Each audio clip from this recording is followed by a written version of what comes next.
going very smoothly. And I'd also like to thank Shaylin, who has been coordinating this, managing this program, but also doing all the round tables and in the back there.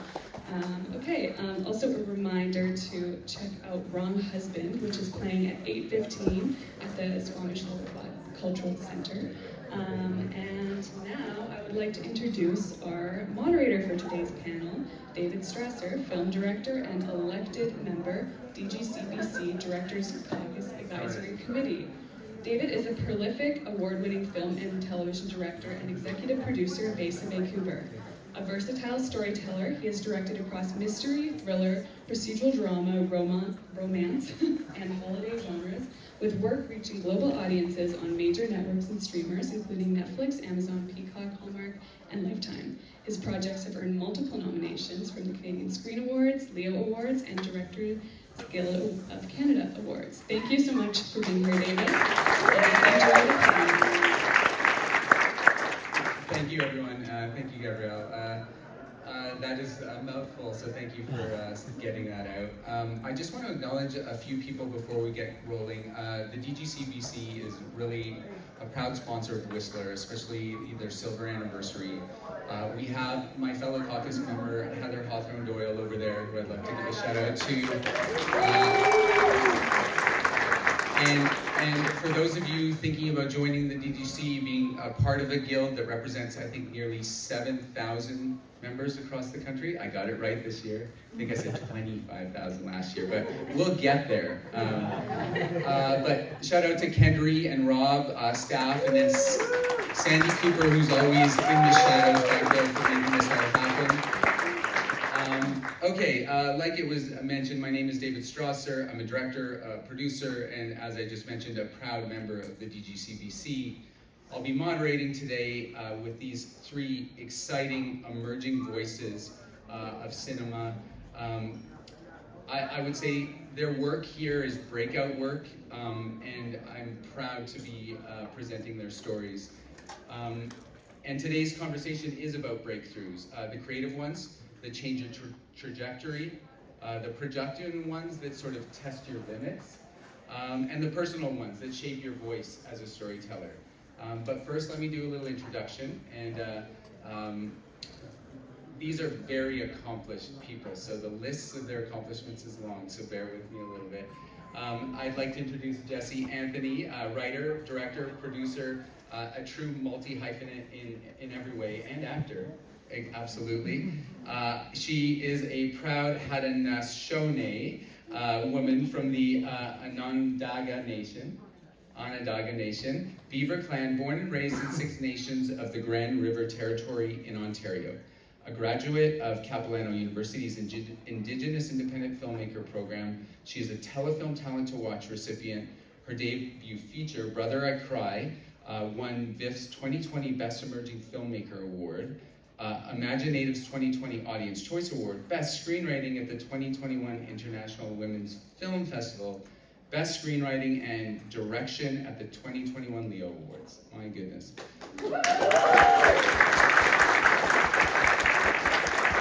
There are many more accomplishments which I will let you talk to Jessie about after the panel, but honestly, an absolutely powerhouse, impressive storyteller in Canada right now. Her Whistler short, True, is about Jenny, who takes the lead in preparing for a funeral when her older cousin passes away. A quietly powerful story drawn from lived experience and compound grief. Love to show a clip from True.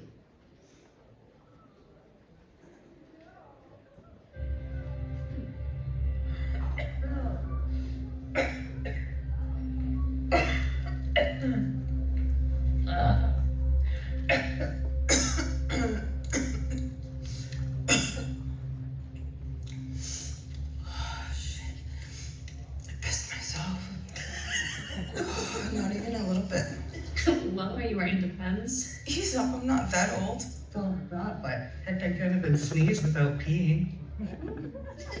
Would you do your Kegels? Like with those big silver balls. I wish I had a pair of big silver balls. In your mouth.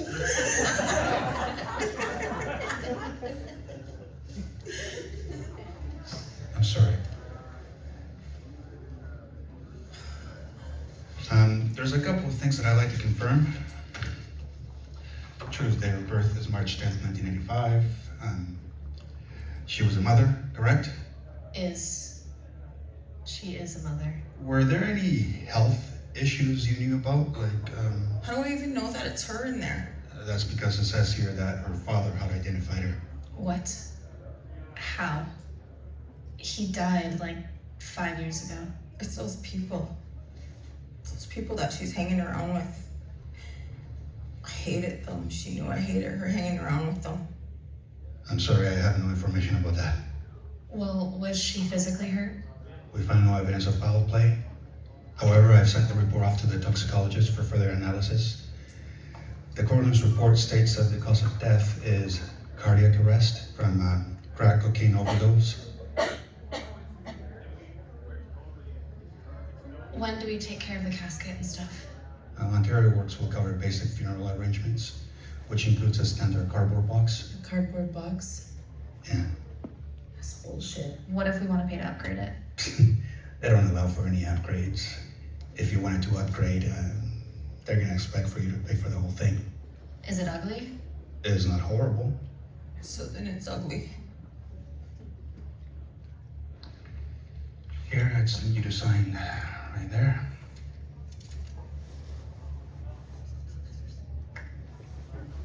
And here's her things that we found on her. Is there a picture for the obituary?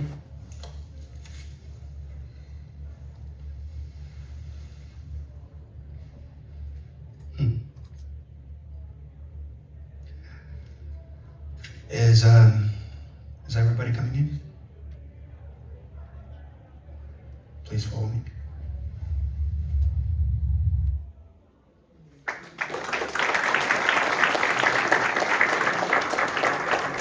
More on that clip to follow. I wanted to play the scene in its entirety, just because there's, I think, so much we can unpack on that one. I'm gonna jump over to Spencer Zimmerman. Spencer Zimmerman is a Canadian director, screenwriter, and producer from Saskatoon, Saskatchewan. Shout out to all the Saskatchewan folk. Usually one or two in here. He's based in Vancouver now, graduated with a Bachelor of Motion Picture Arts from Capilano U in 2021. His films have screened to much acclaim at the British Film Institute, SCAD, Savannah Film Festival, and Fantasia. An alumnus of the CMPA BC Production Mentorship Program, Spencer now works for Oddfellow Pictures, where he's contributed to projects such as Osgood Perkins' Longlegs, The Monkey, including associate producer credits on Keeper and The Young People. In 2025, he was selected as one of 6 directors out of 150 pitches for the Crazy Eights Film Society film program, where he was challenged to shoot and edit a short film in only 8 days, which is the film that's playing here at Westler, Headcase, so more on that. Headcase, after a cheeky hit and run, a wannabe influencer, hides in the shadows of her coveted brand partnership as her coveted brand partnerships teeters on collapse. Let's play a clip of Headcase. Actually, this is the trailer. This is the trailer of Headcase.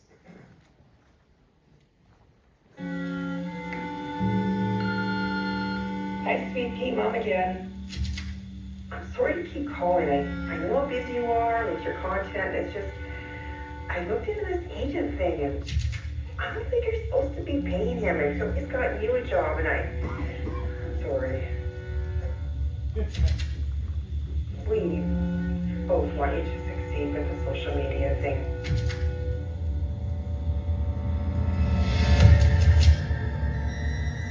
I know what's important to you. We just missed you. Love you. Call us back, okay?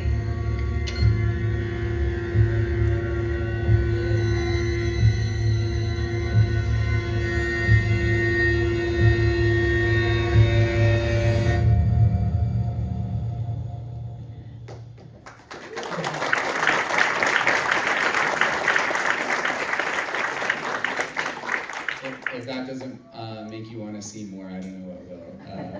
Thank you, Spencer. And Sebastian Ortiz Wilkins, here with the film Food for You. Sebastian is a Mexican director and screenwriter from Guadalajara, Mexico, now based in Mexico City and Guadalajara, soon to be back in Vancouver.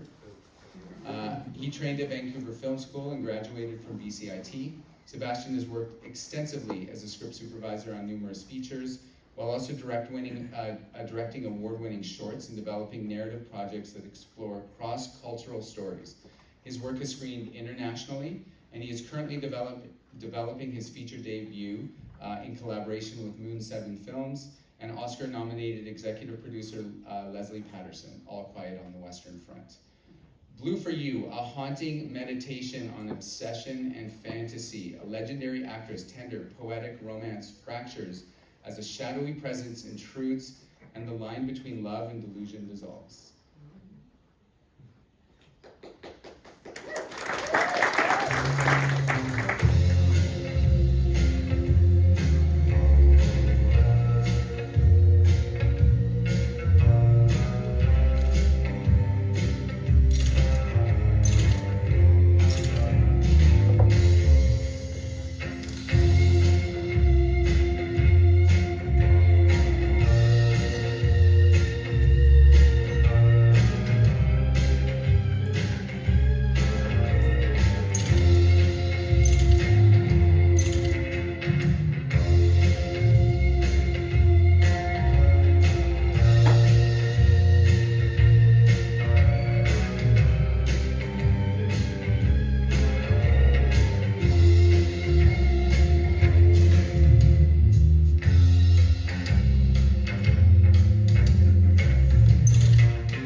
All right, we're gonna jump into this with a little bit of an icebreaker, just to get, everyone's vocal cords warmed up. If your short could screen as a double feature with any film, past or present, what would the pairing be and why? I'll start down the line with Sebastian. Hello? Okay. So bear with me because the party yesterday was kind of wild. So the question is, if there was a feature film, like a parent feature film, which one would it be? Yeah, would you pair your short with? Okay, I think I would say Memento. I think it definitely is a great example on how the story unfolds, not necessarily chronologically, but also through perspectives. I think Memento is a great example because of that. Now, the mom, I don't know who would I be, but I think Memento would be the dad. The mom, I think, I would say maybe inspired from just real scenarios from, I guess, people stalking. Yeah, I think there was a story with Bjork she had a stalker, and I think that kind of story that I came across reading, learning about it, combining it with Memento, I think then a baby came up. Yeah. Well, I think pairing with Chris Nolan is admirable, and I think it is a good comparison. Spencer, over to you with the same question. Yeah, I think if I had to choose one, which is hard, it would probably be Christopher Borley's Sick of Myself, which is just this sardonic, wry comedy, awkward, stilted comedy about this narcissistic couple just prying for attention and trying to kind of get this celebrity status amongst their friends in the industry that they work in. And it was a big inspiration on Headcase when we were making it, and it is just dripping with this awkward cringe that is definitely they have a like. And if you haven't seen the feature he's speaking of, write it down, have a watch. It's definitely worth it. I mean, Spencer did an incredible job of somehow making a decapitation both horrific and comedic. Moving, and spoiler alert, by the way. Jessie, over to you. Oh goodness, I don't have just one, but I guess they don't even pair, but I would do it with The Color Purple, Steven Spielberg, because that is the film that actually inspired me to want to tell stories. My mom used to watch it and I'd run around yelling, "Why?" Not knowing what I was saying. And I talk about it a lot in my upbringing as a filmmaker. But if I really had to pair it with a feature film, I would pair it with Brother I Cry, because then you get a 2-for-1. Good promotion, double feature. The thing that made me run away, that my mother forced me to watch, was on Sunday afternoons figure skating. But that's it. We'll unpack my trauma on a different panel.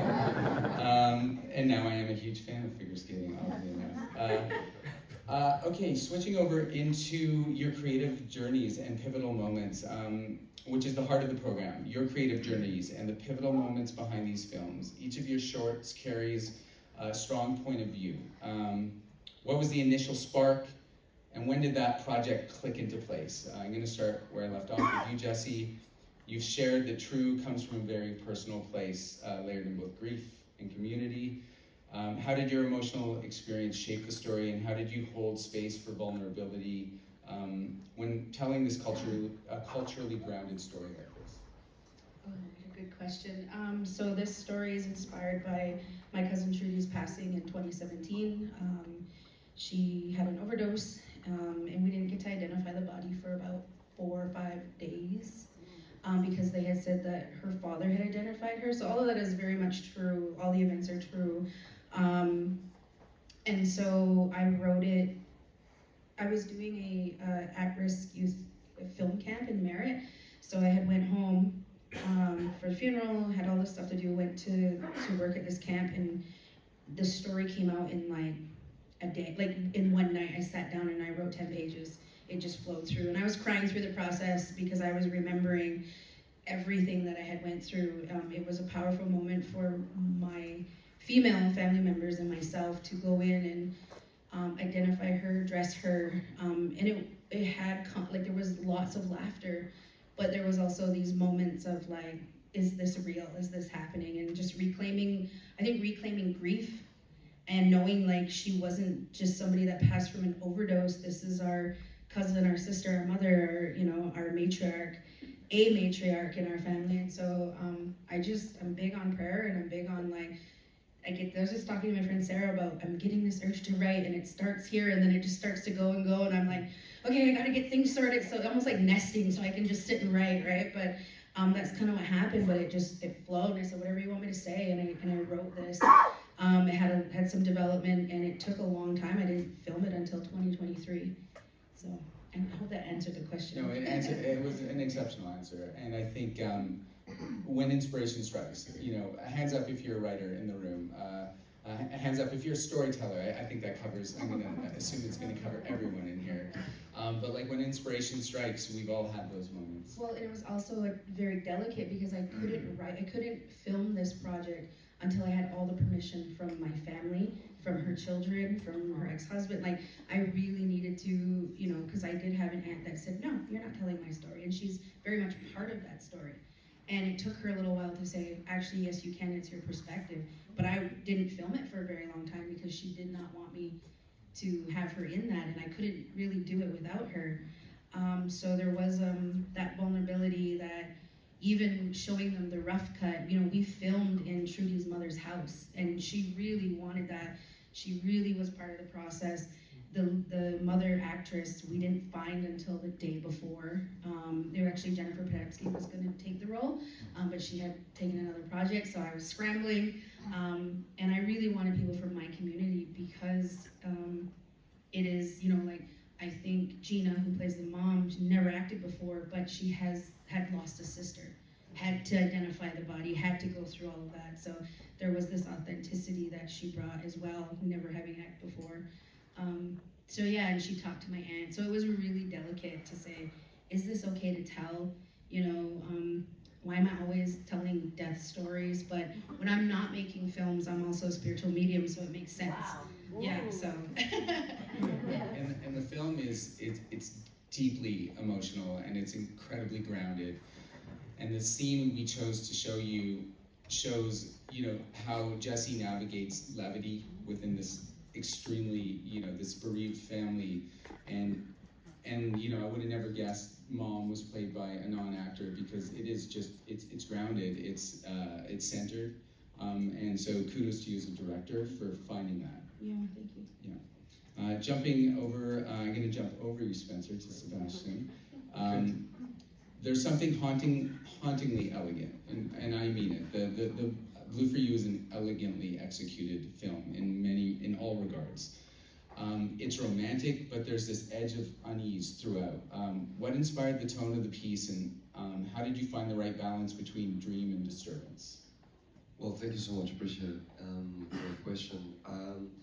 I think, first of all, the team, Max, Javier, Max Bray, the DOP, and Javier were definitely key on building the tone, I guess.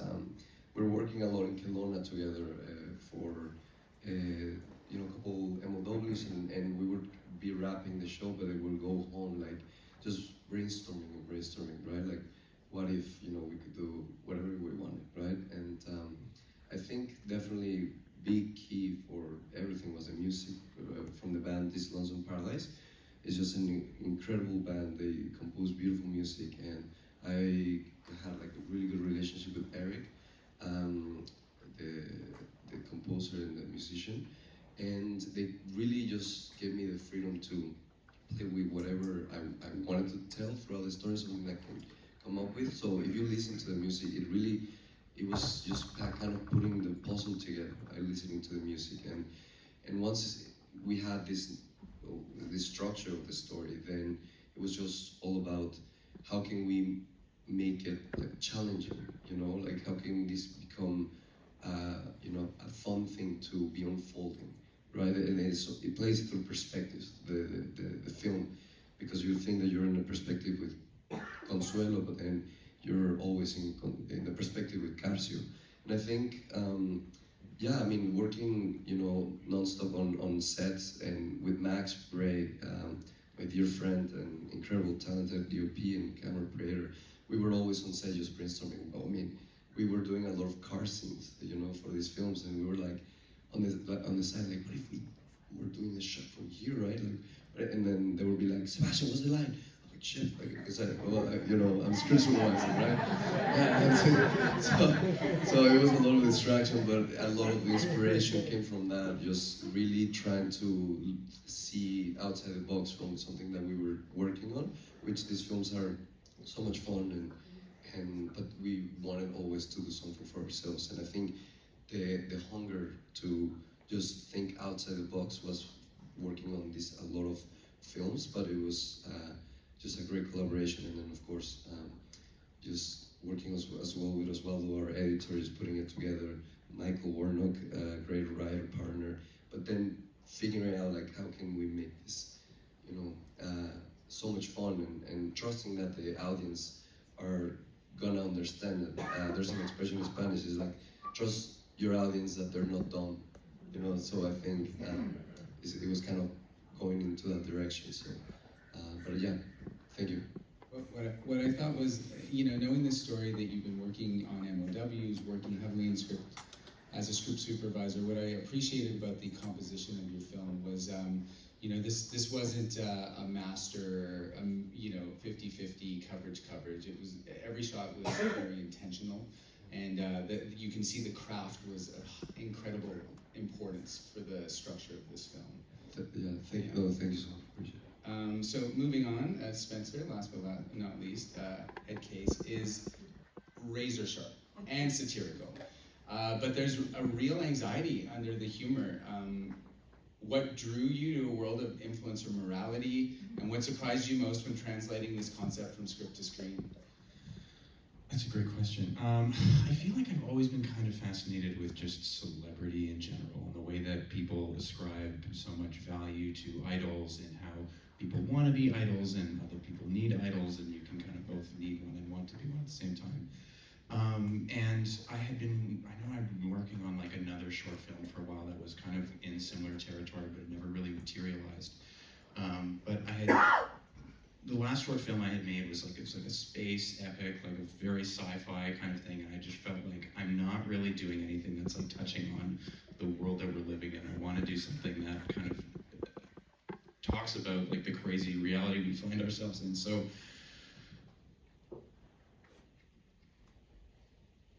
I'm totally blanking. No, but honestly, Spencer, it is the crazy reality that we're all living in, and I think, you know, that the part of your trailer that actually opens your film, yeah, you know, this bird's eye view closing in on the absurdity of the situation. I was in the air at LAX last week, and that exact scenario was happening, right? I had a full TikTok production going on as I'm walking through the concourse, and it's absurd, but it's our reality, and so. And that was one of the biggest challenges of it too, is how do you make it like feel real and not like ham-fisted? Because it's so easy to just kind of go so hard on that, and to just kind of dive into like just being like totally like dismissive of what that is. And I think an important part of making this film for us was making sure that we were kind of approaching it with a certain level of empathy, because part of Karen is part of me in a way. Like, I know that, you know, as filmmakers, we're always kind of, it feels like we're in a different echelon sometimes, but I would be lying if I was saying that I wasn't also looking for an audience and kind of looking for that level of validation that they're doing. So what really separates that from what we're doing, and why can we make fun of this and not that? So I think it was really important that we found that honesty and that humanity in Karen, because everybody's kind of searching for that in some way or another, and that was the duality with her and Brad too, right? Like, she is searching for this thing, Brad is dismissing it, and both of those sides have some element of truth to it. I think that phone call where, you know, mom and dad are like, we miss you, is something that as filmmakers, we've all had that call. The proverbial call of like, you know, making a movie is like disappearing in a submarine, 20,000 leagues under the sea. Like, that's the reality of being a creative. And so Karen is 100% relatable, I think, to everyone in this room. And it's interesting how even people like, it's not like that desire for validation comes from a place of trauma always. Like, you can grow up with a supportive, loving family and still feel like you need to take that extra step and get that thing. Like, it's not like it's for a lack of it in your life. There's just constantly, in everybody in some way, shape, or form, this like burning thing, needing that attention from people, which is, I mean, love by another name, right? So it's just, yeah. And naturally, you know, murder and dismemberment just follow in the logical course. Naturally, yeah, of course. I'm gonna add one more question open to the panel, so jump in here. Was there a single moment on the page, in casting, rehearsal, on set, or in the edit, that unlocked the film for you? That moment when you were like, oh, that's the story I want to tell. I could dive in first. I remember when Pat pitched it. So Pat, my co-writer, is in the audience somewhere. He came up, he was the original like genius that came up with the idea of like, okay, influencer decapitates a person and kind of going from there. And I remember kind of in really early discussions about the movie, just thinking like, there are so many ways to do this. Like, there is a really straight ahead comedy way. There's probably a really like heavy-handed horror way to do this, but how do I find a way of doing it that's really interesting to me? And I don't know where it was in between like real life conversations and watching people just do things that just make my skin crawl, or myself finding myself in situations that I'm like, why did I say that? Those happen all the time.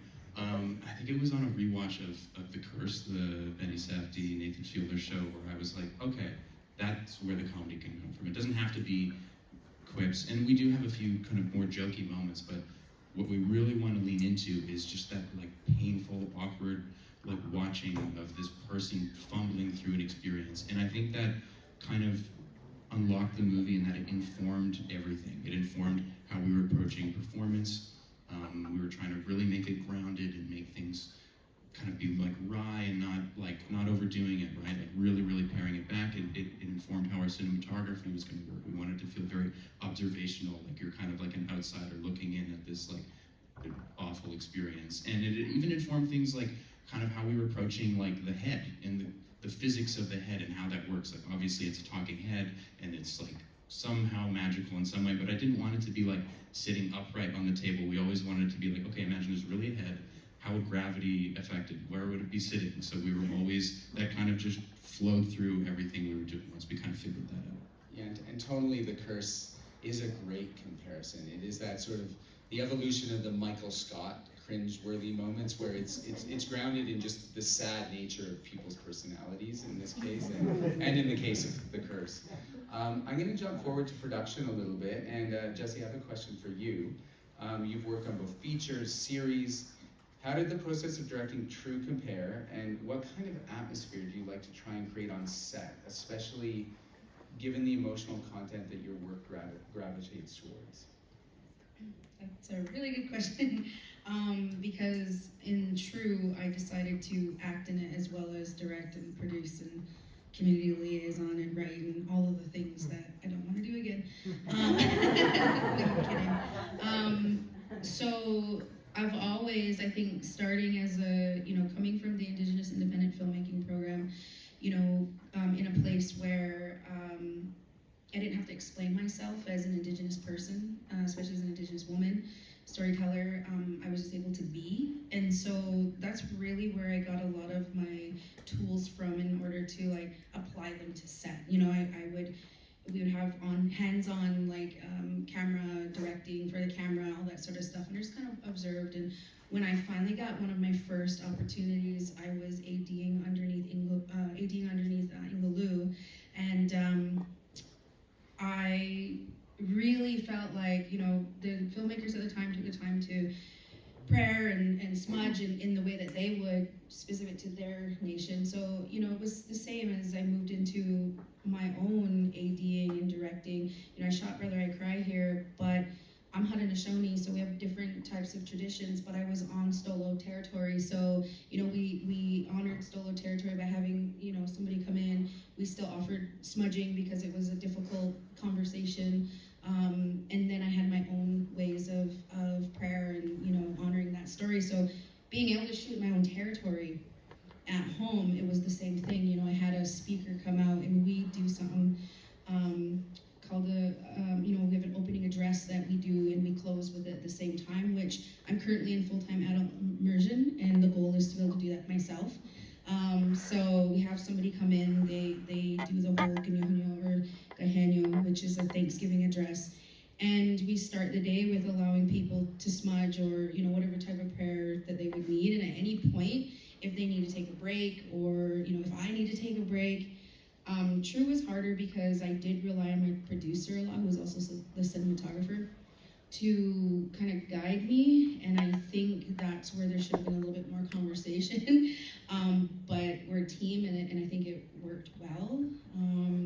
Really leaned on the crew, but yeah, it was just that any time that it was bringing anything up for anybody, just to talk about it, to put it out there, especially with our actors. So, but it was pretty good, and I think that's the thing. Even though it feels, even though it's a very vulnerable conversation, it's not new to us. Like the compounded grief that I have, that we all have as a community, is brought to set, and all we can do is find the humor and the comfort and the love and share that when camera's not rolling, but also have it come through on screen. And it's not always, bawling our faces off and crying. It's really just trying to grasp reality and grasp the fact that this person we love is no longer here. And how are we going to navigate our grief together? Because everybody grieves differently. So taking care of the fact that everybody that came to set has that experience is really just about open communication and soft, being very soft. Yeah, and sorry, and that's kind of what I bring to my sets. I hope I have some people I've worked here on set with, and it's really, hearing people eye to eye. I'm a very big person.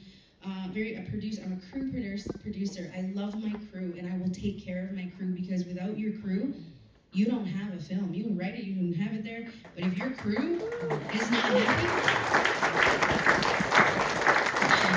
they can shut your lights off. They can, you know. And so for me, I like to start it with a circle, and I bring that from my own upbringing as a Haudenosaunee person, and in terms of our wampum belts and how we conduct ourselves in clan mothers and chiefs and all that sort of stuff in community, and the women were in matriarchal, so like the women have the say, the last say. And so what I like to do when starting a day is to look at everybody and share that eye contact, because they matter and I value them, and I want them to know that this story is just as much their story as mine. And so I try to bring that when I'm ADing, I try to bring that when directing. Yeah, that's kind of how I handle it. Yeah, and I love everything you just said there, and I think it reflects in the work. There's it's a centered piece. It's grounded, and I think that, you know, is a testament to how you're bringing everyone in to the storytelling. And you know, meditation, prayer, setting that sort of tonal language with the crew, the cast, and I think when we spoke, you talked about the importance of acknowledging the subject matter with, you know, above the line, below the line, cast, crew, and I just feel like it lives in the work. I see it. Well, and I think that's the thing. Like, I understand the whole militant structure, but as an Indigenous filmmaker, that structure doesn't work for us. The roles and responsibilities do, but they can be equal in a circle. And so for me, that's what I try to apply. And then working on your territory and having the opportunity to work on your territory, you have to bring people from the city, from Toronto, from Hamilton, who've never been to a territory, who are kind of scared. Might be their first time. They think they need a pass. Something gonna happen, you know. And that's a reality, you know. And then they get there and realize, oh wait, this is just like, it's normal. It's actually quite fun, you know. And then you have to build that bridge and that gap of people that have had an idea and never experienced. And it's funny enough, because there's a particular gaffer who was our key grip on another story, who had come from Toronto, worked on another project I did, and he was posting, this is the worst production I've ever been on, and all this, and I was like, oh my goodness. And as a producer, I went to him and said, what is the problem? And he told me the problem. Lovely Kayla Michelle was like, you just need to talk to Jessie, like she will help you. And he wouldn't, and so finally I went to him and he told me, and I immediately fixed the problem.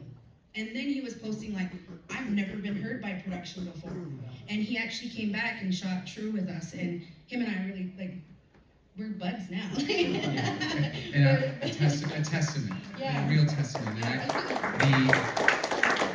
And the idea of like looking at the structure in a circle, I just think that's something we can all take away with us. I want to leave a little bit of time for a Q&A. I'm not quite there. I'm gonna throw one last question. We started a little late, so we're gonna run a couple minutes late for the Q&A as well. Yeah, okay, great. I'm gonna throw a question over to Sebastian here on the production front. Obviously, the film's visual language is very specific, which I touched upon already. Can you talk about your work with Max Bray, your cinematographer, your team, who's mainly here in the front row? And what techniques help express this internal world? Because I believe your film is an internal representation of your protagonist in how you've constructed it. Yes, so, well, it was very interesting because when we were thinking about doing the project, right, you first go to the producer, Javier, and you tell him the budget, right, and he goes, right, like he starts sweating, right, and then you tell him, and we want to shoot in film. So I think there's kind of two things, right, or everything that when you're trying to do a project, everything just goes against you, right, and I think you just really have to keep pushing, and then even when you're trying to do shooting film, for example, right? We shot in 16 millimeters. We just had 3 rolls because that's the only budget we had. So part of giving that language of project was really knowing exactly what we needed. So the breakdown of the project was, I know exactly how long this take in this shot has to be, and it was very, very specific. So I did the math, calculated how many feet of film we had, and I knew exactly like, okay, I'm gonna do 20 rehearsals, camera rehearsal is necessary with Max, and we would go to the location over and over again, and we'll do second team and just get it perfectly. So we just always had like 1 or 2 takes. That would be like our limit, and then now we would shoot, and I'll turn to my script supervisor and say, how long was that? It's supposed to be 13, and she's like 15. I'm like, damn. Right? So it was like, yeah, so I planned it. Like this one was, I think, one of the projects I planned the most into like every detail, and there was no really too much freedom to just keep the camera rolling, right? Or just, oh, this looks also nice. No, it was just everything was exactly on a page, and we kind of stick with it. And then there was a lot more like playing around in post-production, and placing them, going back, the sequences of, those transition shots of like how we had the pleasure to play with it. But I think we've really figured the language through like prep and everything we needed exactly. And just really having a lot of patience with your team, right? Just going over and over with your just a lot of background as well, because I was teaching at a school called New Image, and I was covering some classes in the acting school, and we were teaching them like camera work, and they were all actors, so I just told them, you guys want to be part of this project, you guys have to be like paparazzis freaking out, and we will come in and also rehearse like over and over and over again with them. And Christian, my dear friend, I don't know if he's here, but Christian Lass, he helped us also coordinating all the movement. So yeah, I think part of also the language was, like you're saying, like our character Consuelo.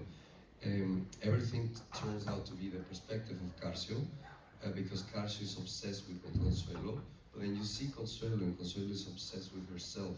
So it's this kind of parallel of obsession, right? And when those obsession goes to so far, that becomes blur, and it blurs the line of reality. And I think that's something that I really, really wanted to try and figure it out through visuals, because there's no dialogue in this film, so it was just visual.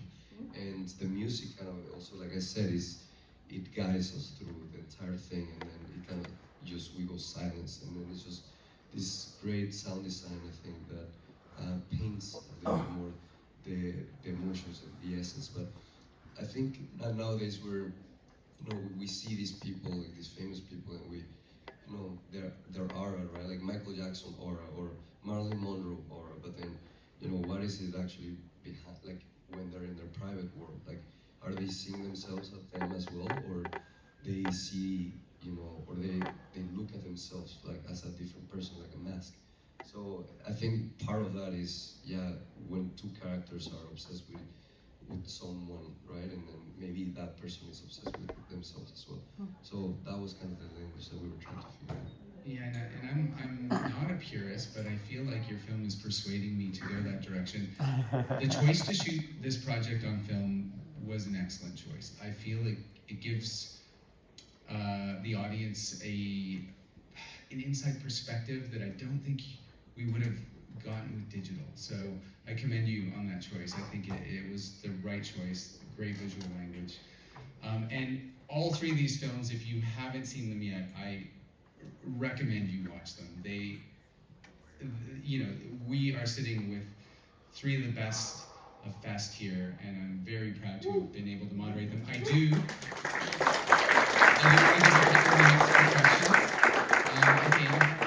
are we passing the mic, or do people just talk loud? Let me just get a sense here. Okay, and just get your hands up so I get a sense of how many I can answer. Okay, I've got 1, 2, 3, 4. Okay, great. So I'm gonna actually start with a member of the team, and I'll come over here. Come right here. It's sort of an adjunct member of the team. All right, guys. So this is a question for the kind of three of you. So scenario, you set up. This is your favorite shot. You're very excited. Hiccup. Of course, there's gonna be a hiccup. What's your process dealing with problems? Do you take a breather? Do you just try to fight through it? you talk to someone? Just curious about where your mind goes. During production? Yes. Looks like Jessie's ready, so I'll give this. Sure. Well, I had a major hiccup in my feature film, and of course, there's a moment of shock. And that was the learning lesson. And to follow every other hiccup after that was to take a moment and say, what is this teaching me, and where is it guiding me? Because there's a reason, because I really believe our stories tell us how they want to be told as well. So instead of freaking out and getting mad about it and making everybody else feel like shit, really permanent language, but saying, okay, what is this pushing me to do outside of the box? What can we do different? Those end up being some of the best things in your film. You know, you're like, oh my goodness, that wouldn't have happened if this didn't happen. But after that, I guess I'm now more of a, okay, let's look at what we can do about it. You know, can we fix it or can't we? Maybe somebody else might know what else to do. You know, I don't know everything. Maybe this person will know what to do, and I think it becomes a collaborative thing. But when you're on a time constraint, yeah, you really have to say, all right, well, you have to be willing to let some things go to sleep and trust that there's a reason why, and that it could be better than you ever thought. Happy accidents. Yeah, happy accidents. And just in the interest of time, I'm going to just pass off the question to one panelist at a time, and you guys just shout at me when we should cut it off. Yeah, okay, so yeah, right over here. First hand up gets the floor. Tug, you're next. Thank you, sir. This is for Headcase. If we were to treat the whole influencer and narcissist thing or whatever as a clinical addiction, how would you go about treating these people or inspiring them to treat themselves? That's a great fucking question. I don't know if I'm completely qualified to answer. I mean, as far as clinically treating them, I don't know. But I think, like I was saying, it all stems from this need for attention, which, you know, is just maybe another word for love. And so I think the thing that is lacking in what, in Headcase, Karen ultimately finds is she finds someone who actually sees her for herself and loves her for who she is. And I think if there's any antidote to the epidemic of the culture of attention that we are in, I think it is in finding community and finding that attention in the shape of love and friendship with people that matter to you.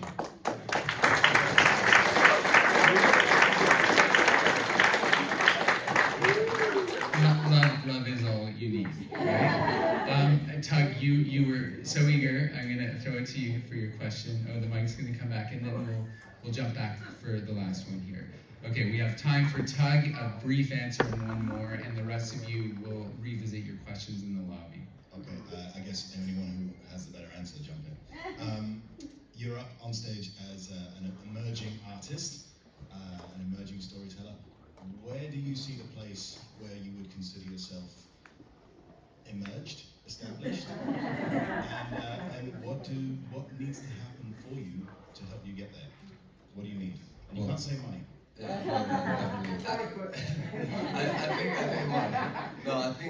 I mean, it's really, I guess we're all always trying to figure it out, right? I think when I first arrived to Canada, I was just fresh from high school, and I was just desperate to figure out where's the yellow road, you know, which one, can someone please tell me? But honestly, there's no, like, you just have to kind of go with so much hunger, like the hunger that kind of is in your bones, and just keep creating. I think the key is just, because sometimes we have to do things we don't like, so we get to do things we love at some point. And I think, like, we've been, pretty much a lot of people, we've done things where we're so desperate to just being in your position, even if it's writing or directing or collaborating. But sometimes people think because you're doing a big project, then you cannot do a smaller one. But I think it's just whatever that is flexing the muscle, and you're collaborating with the people that you love, your team.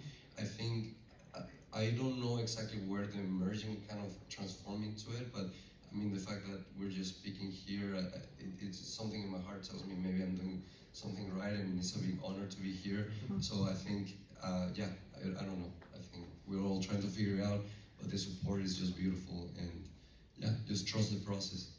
Wonderful. That's wonderful. Do we have time for one more, or should we? So we are going to wrap it up. I'm sorry, there were a couple questions here we didn't get to.